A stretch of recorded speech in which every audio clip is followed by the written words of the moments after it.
Yesterday, the Tony Elumelu Foundation announced the selection of the second set of 1,000 entrepreneurs for the 2016 cycle of the Tony Elumelu Entrepreneurship Programme. The program represents a decade-long commitment to supporting African startups and entrepreneurs. Joining us in studio now is Parminder Vir. She is the CEO of the Tony Elumelu Foundation. Parminder, it's great to have you in studio with us. So the last time that you came, we were talking a lot about and I was asking you about the level of interest that you got, in this year's cycle in comparison to last year. Obviously, you were just about starting out then, taking in, people were just going on your site to apply. Now they have applied, and you've come up, with a list of your 1,000. So I want to know how this year's cycle differs in regards to the interest that you've got from people across the world, literally. Well, it was extraordinary. I mean, we've doubled the number of applicants to the portal. So from 20,000, we went to over 45,000, sorry.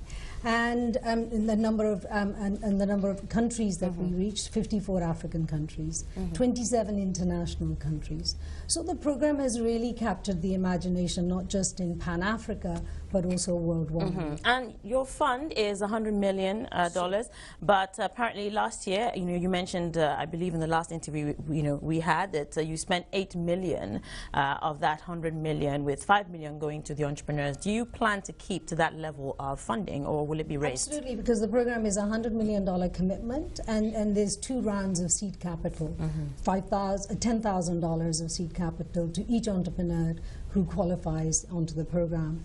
The other money is, programs like this you need to build an infrastructure for the program. You need to sustain that infrastructure.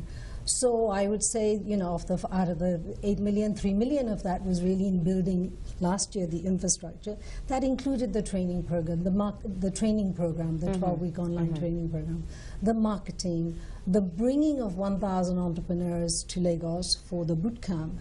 Those are all costs that are borne by the Tony Elumelu Foundation from the Tony Elumelu Entrepreneurship Programme. And you had a survey that you did last year. 20 people participated in this. I just want to know what came through in regards to the key challenges that these entrepreneurs mentioned. It was 20,000 who participated in that survey. And so it's a unique data that we have. In addition to obviously supporting the 1,000 entrepreneurs that we select. And I want to talk to you about really also the mix of the entrepreneurs we've just selected that Mr. Elumelu announced yesterday, in fact, at his holding. The amazing thing is that agriculture as a sector still leads.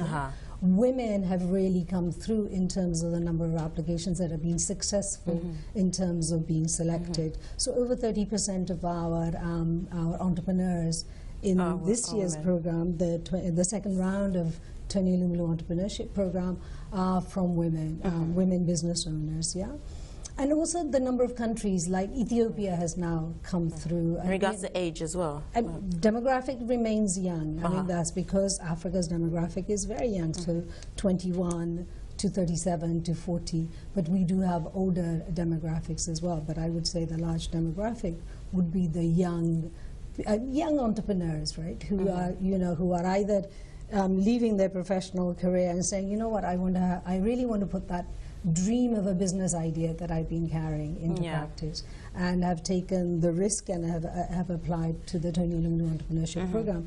But to go back to your question about the enabling environment, clearly Tony Elumelu Foundation, through its program, can do so much. We're only touching 1,000. Remember, of the 45,000, for some reason I want to say 45,000 who applied, only 1,000 have been selected. That's about 3%. And we have reviewed all the applications that came through, right? And we've seen some amazing ideas, really innovative solutions, creative, and really much needed business ideas that, that Africa needs, the African economies need to grow. And we would like to say to other accelerator programs, other potential funders, both public sector and private, come and look at the data that we have and see if you can really enhance, work with us to really also take some of these entrepreneurs who have not been successful, not because their idea, it's, you know, it's highly competitive, but they have very, very good ideas. We can only do so much. And what we've done is to create the model in a framework which is transportable, which is replicable. And we'd love your listeners and you know, people who really are passionate about entrepreneurship and really see entrepreneurs as the driving force of Africa's economy. Come work with us, you know? Yeah, because we've got the framework, and we've created the structure for the program. All right, Parminder, we have to leave it there. Thanks so much for joining us in studio this morning. Parminder Vir is CEO of the Tony Elumelu Foundation.